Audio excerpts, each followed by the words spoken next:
ظاہر ہے اس کا انیشلی آغاز جو ہے وہ پھر مدینہ شریف سے ہوا، یعنی یہ دعوت قتال کی شکل میں مدینہ شریف سے اٹھی اور 15-17 سالوں کے اندر پوری دنیا کے اوپر یعنی پھیل گئی۔ آپ دیکھ لیں کہ ہجرت مدینہ ہوئی ہے یکم ہجری میں، اس وقت صرف 125 بندے مسلمان تھے۔ 2 ہجری میں غزوہ بدر ہوا، کتنے مسلمان تھے؟ 313۔ 3 ہجری میں غزوہ احد ہوا، کتنے مسلمان تھے؟ 1000، ان میں سے بھی 300 وہ منافقین ہی تھے، 700 مسلمان تھے۔ پھر 5 ہجری کے اندر غزوہ خندق ہوئی، 6 ہجری کے اندر صلح حدیبیہ ہوئی، 7 ہجری میں غزوہ خیبر ہوئی، 8 ہجری میں فتح مکہ ہو گئی، اور 8 ہجری میں غزوہ حنین ہوئی ہے مشرکین عرب کے خلاف آخری فیصلہ کن جنگ، اور 9 ہجری میں غزوہ تبوک ہوئی، جو یعنی رومن امپائر کو نظر آ گیا تھا کہ یہ تو نئی امپائر کھڑی ہو رہی ہے، تو کیسر روم نے جو عرب کی سرزمین تھی تبوک، اس کے پاس بارڈر پہ آ کے 1.5 لاکھ کی فوج یعنی کھڑی کر دی اور کہا کہ ہم تو یہ نئی جو سپر پاور بن رہی اس کو دبائیں۔ تو یہ پہلا اور آخری موقع تھا جب اللہ تعالیٰ کے محبوب صلی اللہ علیہ وآلہ وسلم نے یہ اناؤنسمنٹ کی کہ اب جو شخص قتال میں نہیں جائے گا وہ منافق تصور کیا جائے گا۔ اس سے پہلے یہ شرط نہیں تھی۔ 30,000 جانثار صحابہ کا لشکر لے کر، جن میں منافقین بھی شامل تھے جو قانوناً مسلمان تھے، نبی علیہ السلام جو ہے وہ تبوک تک گئے۔ اور سر اس زمانے کے اندر آپ اندازہ کریں 700 کلومیٹر کا سفر ریگستانی سخت گرمیوں میں، جب کئی کے لوگوں کے پاؤں میں جوتیاں بھی نہیں تھی، کئی پیدل تھے، بہت کم لوگ سواریوں پر تھے، اور ان پر ایسا روب ڈلا کہ کیسر روم نبی علیہ السلام کے پہنچنے سے پہلے ہی بارڈر چھوڑ کے بھاگ گیا۔ پہلے وہ للکار رہا تھا، حالانکہ 1.5 لاکھ اور 30,000 کا کوئی مقابلہ تھا، 1.5 لاکھ لیٹسٹ اسلحے کے ساتھ لیس آرمی، اور 30,000 جن کے پاؤں میں جوتیاں بھی نہیں ہیں، لیکن اس کو نظر آ گیا کہ نہیں بھائی یہ غیبی مدد ہے، ورنہ میں آپ کو یہ غزوہ تبوک ہی جنگ یرموک ثابت ہو جانی تھی۔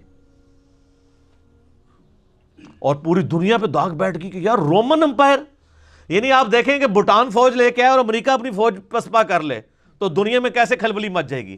انہوں نے کہا یار یہ لوگ فوج لے کے بھاگ گئے۔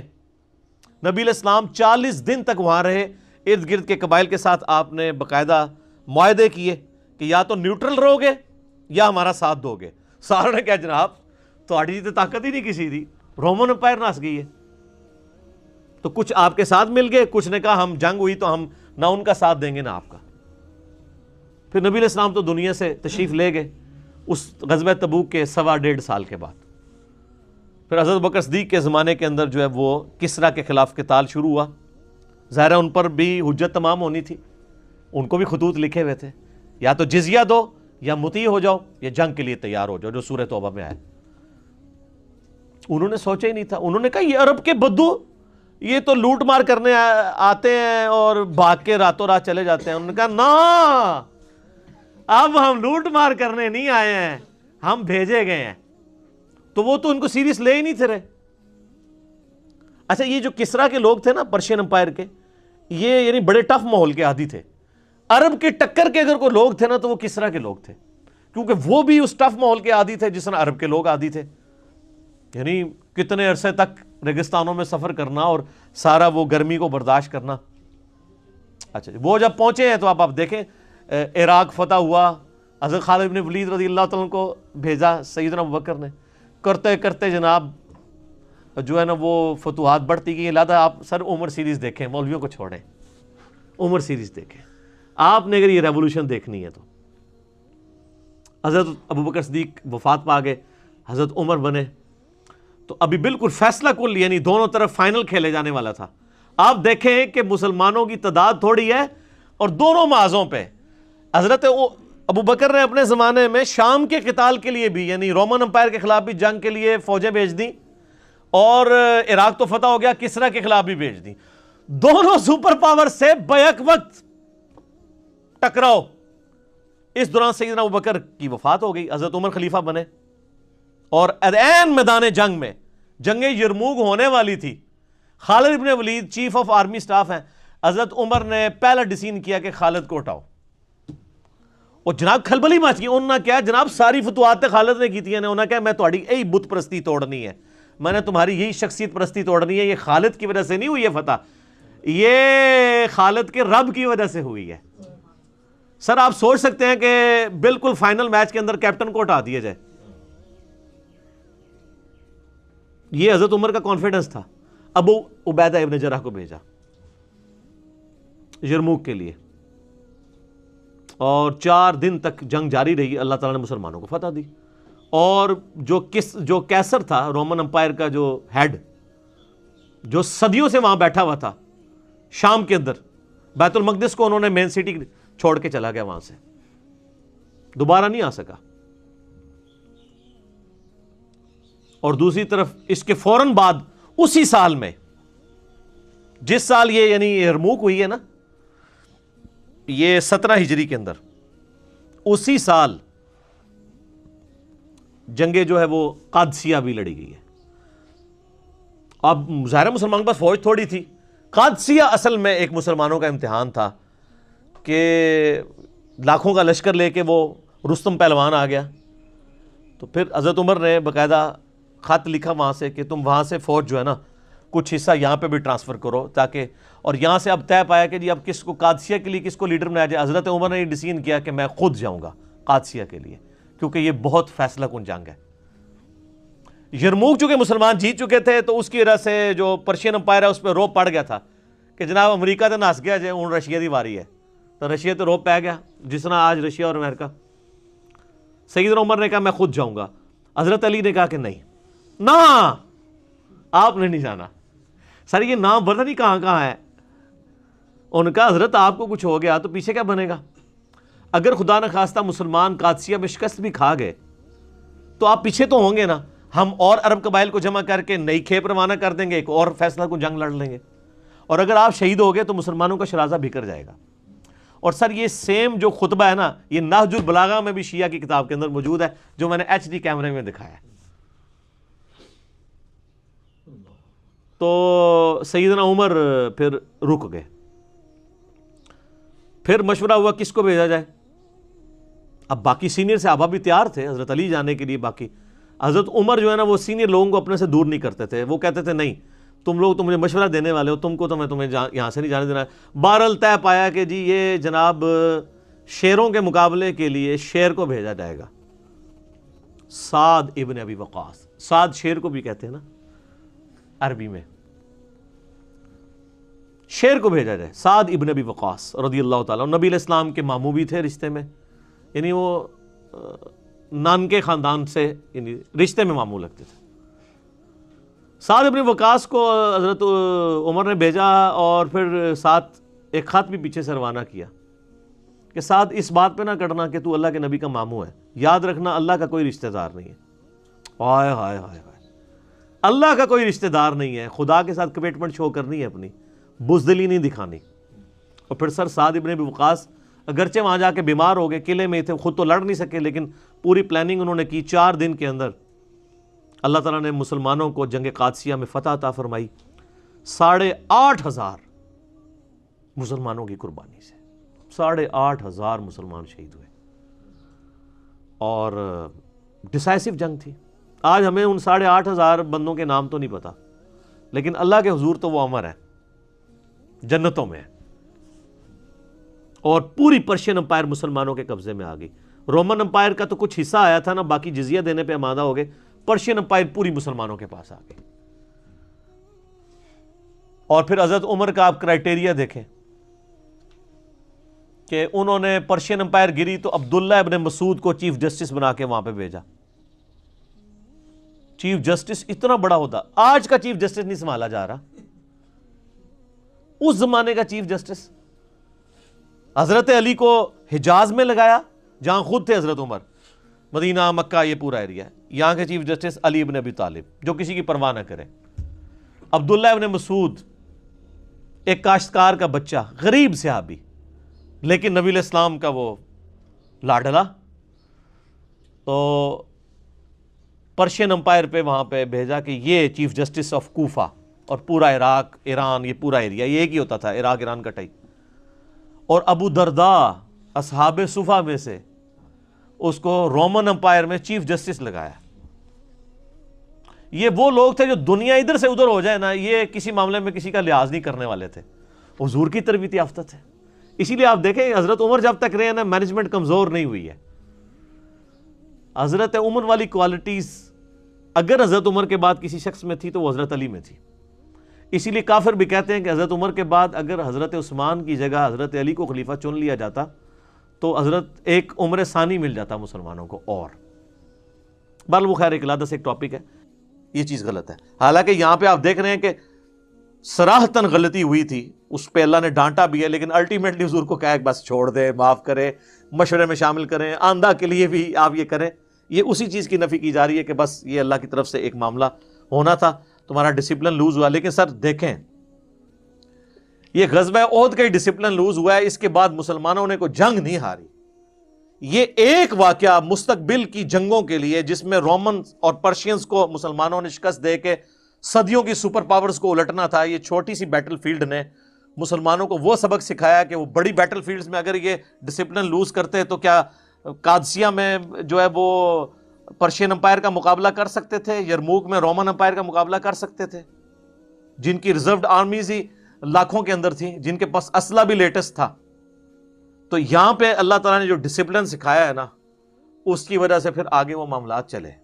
وہ سر آپ عمر سیریز دیکھیں کہ کس طرح مسلمانوں نے کس حکمت عملی کے ساتھ جنگوں کو جیتا ہے، انہی کا اسلحہ چھین کے انہی کو الٹا ہے. تو وہ اسی یونٹی کی وجہ سے، ڈسپلن لوز نہ ہونے کی وجہ سے سب کچھ ہوا ہے.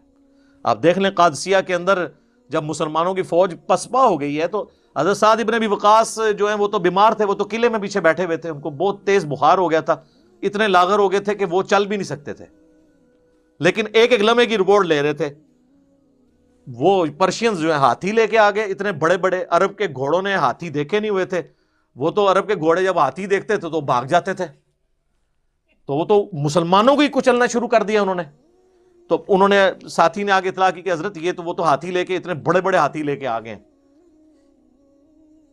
تو حضرت سعد ابن ابی وقاص نے کہا کہ بنو تمیم کے لوگوں کو میرے پاس بلاؤ.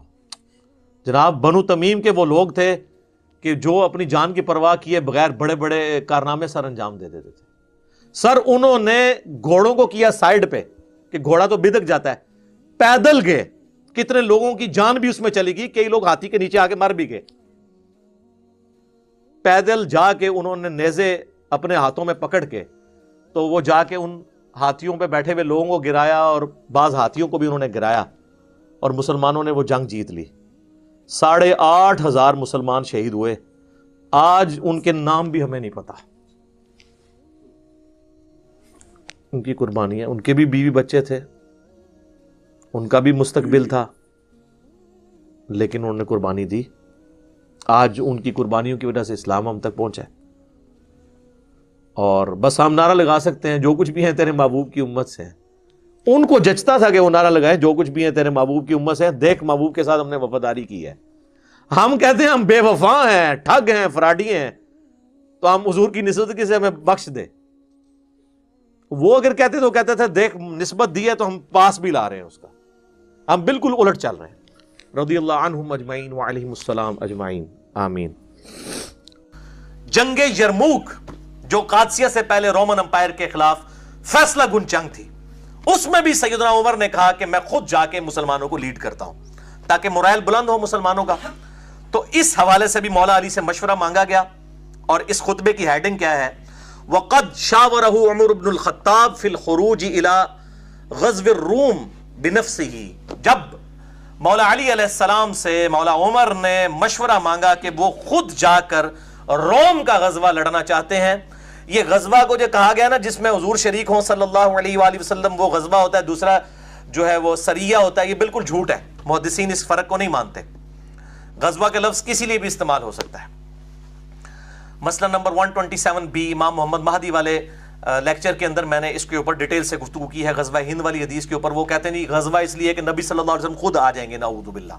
غزوہ ہی، آپ غزوہ روم کا لفظ یہاں پہ موجود ہے، حالانکہ اس میں تو نہیں موجود تھے. تو جب مشورہ مانگا گیا جنگ یرموک پہ جانے کے لیے، تو اب مولا علی کیا کہتے ہیں ورڈ بائی ورڈ؟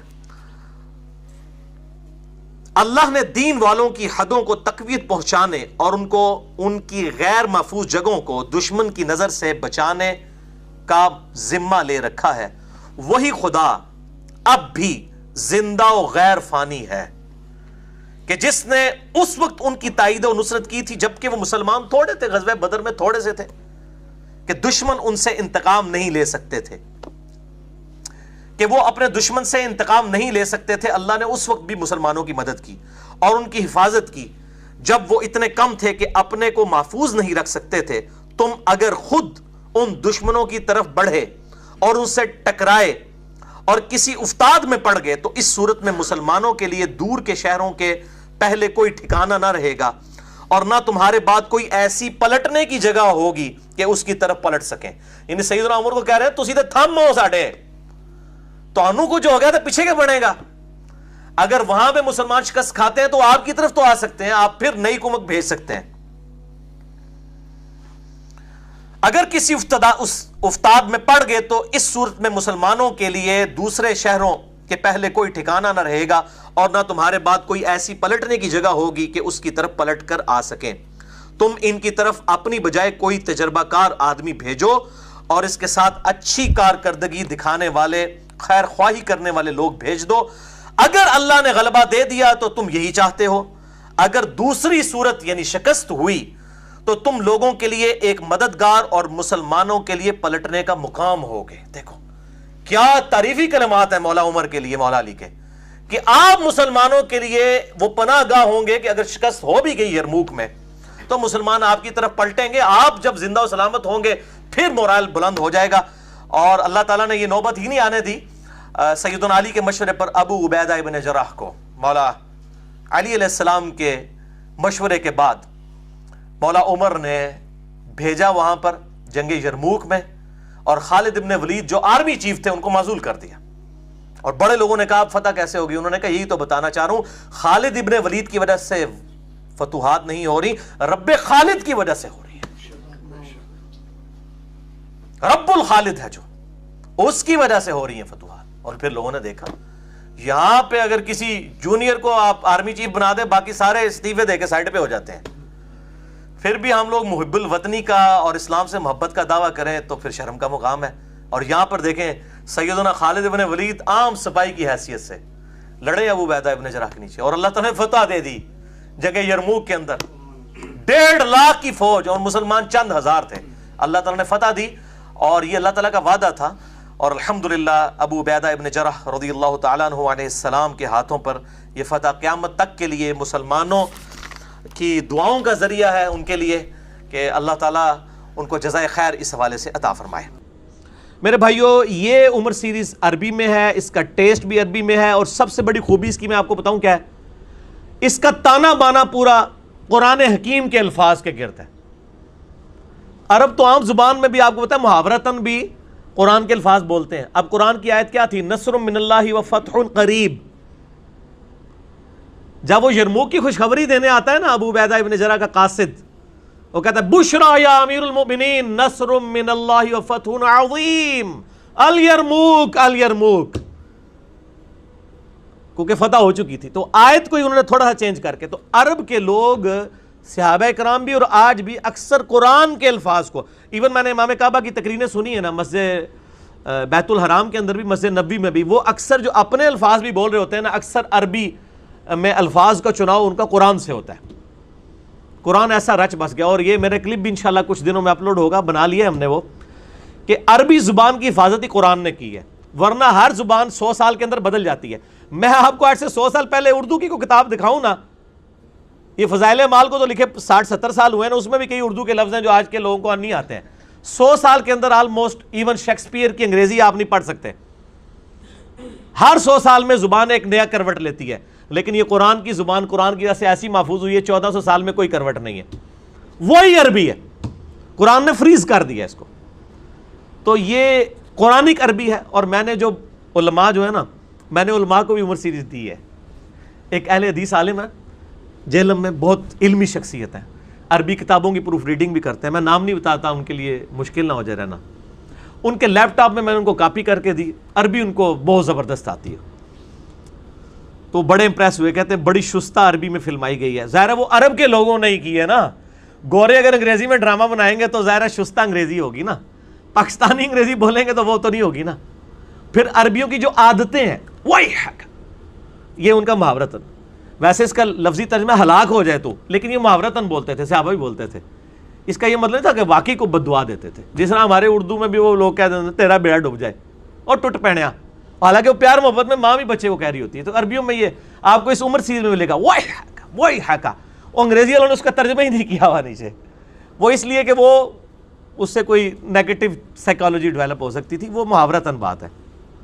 تو وہ جب میں نے ان عالم کو کاپی کر کے دیا نا, تو انہوں نے کچھ دنوں کے اندر ہی پوری 30 ایک ساتھ ختم کر دی, اور بڑے وہ امپریس ہوئے, وہ کہتے ہیں یار یہ زبردست ہے.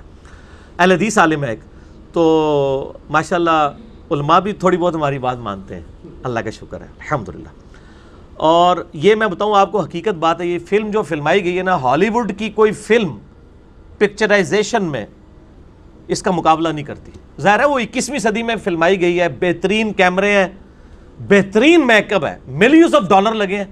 وہ لگتا ہی نہیں ہے کہ ہالی ووڈ نے فلم بنائی ہے یا کسی مسلمان ملک قطر نے بنائی ہے. یہ as far as picturisation is concerned, کسی صورت وہ ہالی ووڈ کی کسی فلم سے, جو امریکہ کا سب سے بڑا یعنی فلم انڈسٹری ہے, اس سے پیچھے نہیں ہے. بہترین چیز ہے. علمی پوائنٹ نمبر 11 میرے بھائیوں, اس فلم کے اندر پوری اسلامک ریولوشن بھی فلما دی گئی ہے.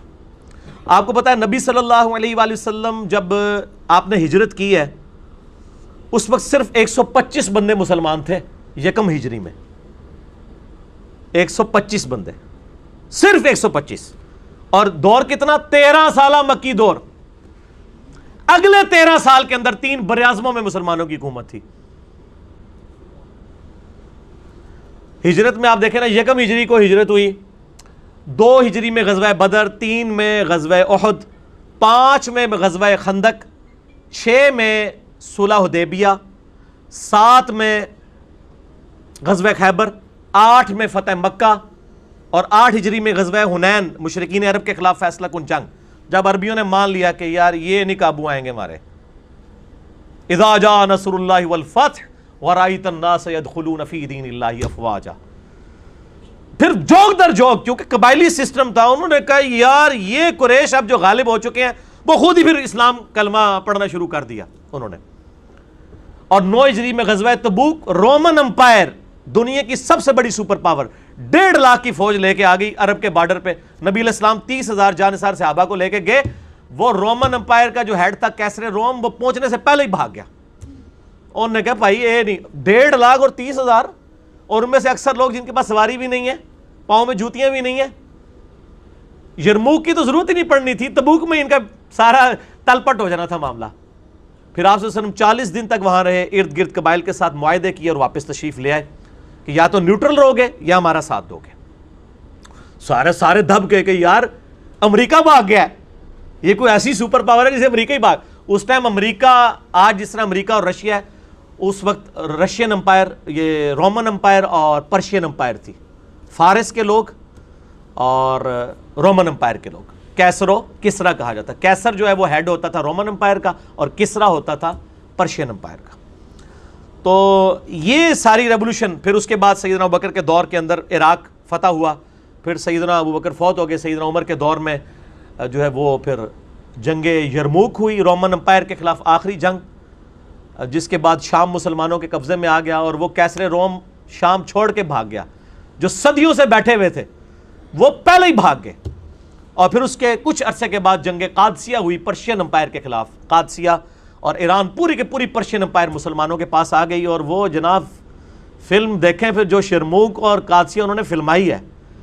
قادسیہ جنگ کے اندر پرشین امپائر کے لوگ اتنے بڑے بڑے ہاتھی لے آئے تھے, اور عرب کے گھوڑوں نے ہاتھی دیکھے ہی نہیں ہوئے تھے. مسلمانوں کے گھوڑے ان ہاتھیوں کو دیکھ کے واپس بھاگ جاتے تھے. اور پھر بنو تمیم کے لوگ پیدل گئے, اور وہ ہاتھیوں پہ چڑھ کے انہوں نے ہاتھیوں کو نیچے گرایا. ایسے جوان مردی سے وہ لڑے. 8,500 مسلمانوں کی قربانی کے بعد 4 دن تک یہ جنگ لڑی گئی قادسیہ. اللہ نے مسلمانوں کو فتح دی. اور بخاری اور مسلم کی حدیث ہے, نبی علیہ السلام نے فرمایا ان قریب کیسر ختم ہو جائے گا, پھر قیامت تک کوئی کیسر نہیں ہوگا. اور ان قریب کسرا بھی ختم ہو جائے گا, پھر قیامت تک کوئی کسرا نہیں ہوگا.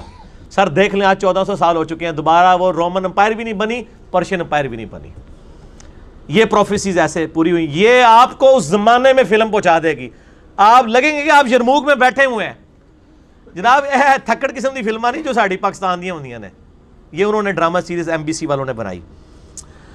علمی پوائنٹ نمبر 12. میرے بھائیوں, عرب کے لوگوں میں 2 خامیاں تھیں. نمبر 1 طوائف الملوکی تھی, قبائلی سسٹم تھا, ہر علاقے کا ایک قبیلہ تھا, وہ اپنے علاقے پہ قبضہ کر کے بیٹھا ہوا تھا, جیسے افغانستان میں اس وقت کتنا وہ طوائف الملوکی ہوئی بھی ہے, اور وہ آپس میں لڑتے رہتے تھے, چھوٹی چھوٹی بات پہ ان کی سالوں لڑائیاں جاری رہتی تھی. یہ طوائف الملوکی تھی. ان میں دوسری خامی تھی کہ چٹے, ان پڑھ, امی, جاہل. لیکن 2 خوبیاں بھی تھی سر. پہلی خوبی یہ تھی ان کے اندر کہ پیشن بہت تھا, جس کام کی ٹھان لیتے تھے نا پھر جان کی پرواہ نہیں کرتے تھے, ایسے جنگجو لوگ تھے. اور دوسری خوبی تھی وہ ٹف ماحول, ریگستان کے ماحول کے عادی تھے, کئی دن بھوکے پیاسے گزار لیتے تھے. بس یہ 2 خوبیاں جو ہے نا اللہ نے یوٹیلائز کی اور 2 خامیاں دور کر دی. خوبی کیا؟ ٹف ماحول کے عادی اور پیشن. آپ دیکھ لینا ابو جہل نے بھی اپنی گردن کٹوائی ہے آ کے, سر اپنے باطل مذہب کے لیے بھی اس نے جان دی ہے. یہ ان کا تھا حال. کیسے وہ اللہ تعالیٰ نے ان کی کمزوریاں دور کی, طوائف الملوکی ختم ایسے کی کہ نبی علیہ السلام کی شکل میں ایک لیڈر دیا, سارے قبائل ایک جھنڈے کے نیچے جمع ہو گئے, اور علم دے دیا ان کی اپنی زبان میں. سورۃ المائدہ, سورۃ النساء کوئی پڑھ لے, اس کے سامنے کون سا یہودی عیسائی بول سکتا ہے جس کو سورۃ البقرہ آتی ہو اپنی زبان میں. علم ایسے دیا کہ سارے علماء ہی گونگے ہو گئے یہود و نصارہ کے, اور لیڈر ایسا دیا کہ سارے قبائل اس کے نیچے آ گئے. پھر سر انہوں نے رومن اور پرشین امپائر تو الٹ نہیں تھی نا, لیڈرشپ ایک مل گئی, علم بھی مل گیا. سر پھر ان کا مقابلہ کون کر سکتا تھا؟ رومن اور پرشین امپائر صدیوں سے تو وہ ایئر کنڈیشن ماحول کے عادی تھے. آج کے دور کے اعتبار سے بات کریں, یہ عرب کے لوگ, انہوں نے تو سوچا بھی نہیں تھا, تو انہوں نے اکھاڑ کے پرے پھینکا ان کو ود ان فیو ایئرس, یہ 3-4 سال کے اندر ہی, اور سارے خزانے مسلمانوں کے ہاتھ آ گئے. الحمدللہ صدیوں کے امپائرز اللہ تعالیٰ نے تباہ و برباد کر دی ان کی, الحمدللہ. علمی پوائنٹ نمبر 13 وہ ہے میرے بھائیوں کہ اسلام نے صرف رومن اور پرشین امپائر کو نہیں اکھاڑا, بلکہ مذہبی جبر کا خاتمہ بھی کر دیا. پہلے بادشاہ اپنی عبادت کرواتے تھے. پہلے بادشاہ ہونے کا مطلب یہ ہوتا تھا کہ یہ صرف ہمارا بادشاہ نہیں ہے, خدا بھی ہے, تو لوگ اس کی عبادت کرتے تھے. اسلام کو ایز اے لاسٹ ریزارٹ تلوار اٹھانی پڑی. تلوار کے بغیر انہوں نے کہاں ماننا تھا؟ صدیوں سے یہ گراوٹ تھی جو ختم نہیں ہوئی تھی, اور اسلام نے جب تلوار اٹھائی, جنگ یرموک میں اکھاڑا رومن امپائر کو, اور جنگ قادسیہ میں پرشین کو. تو آپ دیکھ لیں آج کوئی بادشاہ اپنی عبادت نہیں کرواتا. آج ٹرمپ کے سامنے بھی آپ قرآن شریف پڑھا جا رہا ہوتا ہے نا, وہ بھی سن رہا ہوتا ہے. یہ ہے مذہبی جبر کا خاتمہ اور فریڈم آف ایکسپریشن. پلس ایسا فریڈم آف ایکسپریشن ملا کہ لوگ جو عبادت کیا کرتے تھے, کس کی؟ چاند کی, سورج کی, ستاروں کی عبادت ہوتی تھی نا. ان لوگوں نے کیسے سوچنا تھا کہ جناب وہ چاند پہ بھی انسان قدم رکھ سکتا ہے جس کو وہ خدا مان رہے ہیں. اسلام نے کہا بھائی یہ خدا کیا, یہ مخلوق ہے. فریڈم آف ایکسپریشن ملا. یہ ساری آج کی جو انسانی ترقی ہے یہ اس مذہبی جبر کے خاتمے کی وجہ سے ہوئی ہے کہ نہ بادشاہوں کو اپنا خدا ماننا ہے, نہ سورج چاند ستاروں کو. آپ ان تک پہنچ سکتے ہیں, آپ ان کو مسخر کر سکتے ہیں. یہ وہ چیز ہے جس کو وحید الدین خان صاحب نے کتاب لکھی ہے نا, جو انڈین اسکالر ہے, اسلام دور جدید کا خالق, اور ایک انگلش میں بھی کتاب ہے ان کی, دا گاڈ ارائزز, خدا ابھرتا ہے. تو یہ جو مذہبی جبر کا خاتمہ کیا ہے اسلام نے رومن اور پرشین امپائر کو ختم کر کے, یہ آپ کو وہ خاتمہ کیسے ہوا یہ عمر سیریز میں نظر آئے گا. باقی یہ جو کافروں کا اعتراض ہے کہ جی رومن اور پرشین امپائر کو اسلام نے اکھاڑ دیا, پھر لونڈیوں کا سسٹم, پھر جزیہ لینا, اس کے اوپر مولانا مودودی رحمہ اللہ تعالیٰ کی کتاب ہے, بس وہی کتاب ہے پوری تاریخ اسلام کے اندر, الجہاد فی الاسلام. پولیٹیکل سسٹم آف اسلام پہ دنیا میں اگر کوئی اوتھینٹک کتابیں ہیں تو 2 ہیں, الجہاد فی الاسلام اور دوسری خلافت و ملوکیت. دونوں مولانا مودودی رحمہ اللہ تعالیٰ, المتوفہ 1979 عیسوی, ان کی کتابیں ہیں. تو وہ آپ پڑھیں تو آپ کو انشاءاللہ تعالیٰ پتہ چل جائے گا کہ یہ انقلاب نبی صلی اللہ علیہ وآلہ وسلم کی مبارک زندگی میں نہیں آیا مکمل طور پہ. اس کا ایپکس آیا سیدنا عمر کے دور میں، اور اس میں حکمت کیا تھی؟ یار دنیا میں جتنے بھی جنگجو لیڈر آتے ہیں نا، ان کی زندگی میں انقلاب آتے ہیں. سکندر اعظم کو دیکھ لیں، چنگیز خان کو دیکھ لیں، تو لوگ کہتے ہیں لیڈرشپ کا کمال تھا. نبی صلی اللہ علیہ وآلہ وسلم کی مبارک زندگی کے بعد قادسیہ اور یرموک ہوئی ہے، اور اس حالت میں ہوئی ہے کہ آپ کی وفات کے بعد ہزاروں لوگ جو اسلام کے غلبے کی وجہ سے دب گئے تھے دوبارہ سے کافر ہو گئے. کوئی منکرین زکوٰۃ بن گئے، کوئی جو ہے وہ مسلمہ کذاب جھوٹے پیغمبر کے ساتھ جا کے مل گئے. اس حالت میں اتنے محاذوں پہ حضرت ابوبکر کو جنگ کھولنی پڑی، حالانکہ بڑے لوگوں نے سمجھایا، لیکن ان کو یقین تھا کہ ہمارے نبی نے وعدہ کیا ہے، اور ہمارے نبی سے ہمارے رب کا وعدہ ہے، هو الذی ارسل رسولہ بالہدی ودین الحق لیظہرہ علی الدین کلہ ولو کرہ الکافرون ولو کرہ المشرکون. وہی اللہ ہے جس نے اپنے نبی کو الہدا یعنی قرآن اور دین حق کے ساتھ مبعوث کیا تاکہ اسے تمام ادیان پر غالب کر دے، ولو کرہ المشرکون، خواہ مشرک اس کا برا مانے. سورہ صف آیت نمبر 9. ان کو پتہ تھا غلبہ ہوگا، اور آپ دیکھ لیں کیسا پھر غلبہ ہوا ہے. اتنے محاذوں کے اوپر لڑے ہیں، اتنے کمزور ہونے کے باوجود. جب ہزاروں لوگ آپ کو چھوڑ کے چلے جائیں اور نبی بھی نہ رہے، پھر بھی اللہ کی تائید تھی نا. تو یہ انقلاب نے ثابت کیا کہ نبی علیہ السلام کا انقلاب جو ہے یہ خدا کی تائید کے ساتھ تھا، یہ جنگجو کا انقلاب نہیں تھا. ویسے تو آپ کی تعلیمات بھی بتاتی ہیں کہ ایک جنگجو ایسا نہیں ہو سکتا. کافر اعتراض کرتے ہیں نا.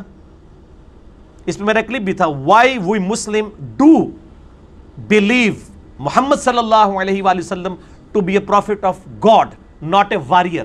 ہم محمد صلی اللہ علیہ وآلہ وسلم کو وارئر جنگجو نہیں مانتے، پروفٹ آف گاڈ مانتے ہیں. اور وار تو کرنی پڑی ان بدماشوں کو اکھاڑنے کے لیے. آپ کی زندگی میں انقلاب نہیں آیا، بعد میں آیا. اللہ کی تائید صحابہ کرام علیہم رضوان کے ساتھ تھی. اور دوسری چیز آپ کی پیش گوئیاں. آج تک کبھی سکندر اعظم نے نہیں کہا کہ میں جب مر جاؤں گا اس کے بعد یہ ہوگا. سر ہمارے نبی علیہ السلام نے جانے سے پہلے بتا دیا کہ میری وفات کے عنقریب فوراً بعد عرب کے اتنے قبائل مرتد ہو جائیں گے. بتا دیا آپ نے، بخاری مسلم کھول کے دیکھ لیں. پھر آپ نے فرما دیا عنقریب کیسر روم ختم ہو جائے گا، قیامت تک کوئی کیسر نہیں ہوگا. بخاری مسلم دونوں میں موجود ہے.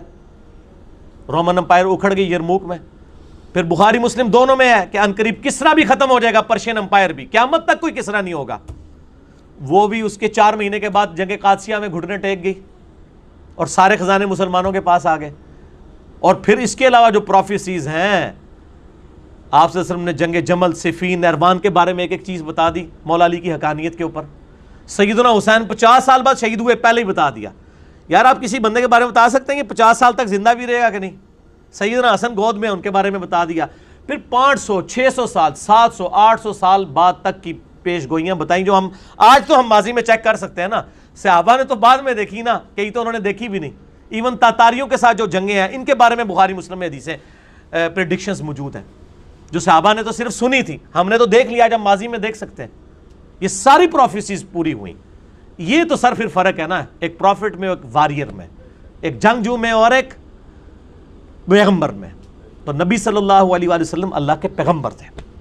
یہ غیبی تائید اللہ کے محبوب صلی اللہ علیہ وآلہ وسلم کو حاصل تھی. اس پہ آپ ایک کتاب ہے 3500 احادیث پر مشتمل ہے، دلائل النبوہ، دلائل النبوہ، امام بیہقی کی کتاب ہے، جس میں نبی صلی اللہ علیہ وآلہ وسلم کی یہ ساری پروفیسیز درج ہیں.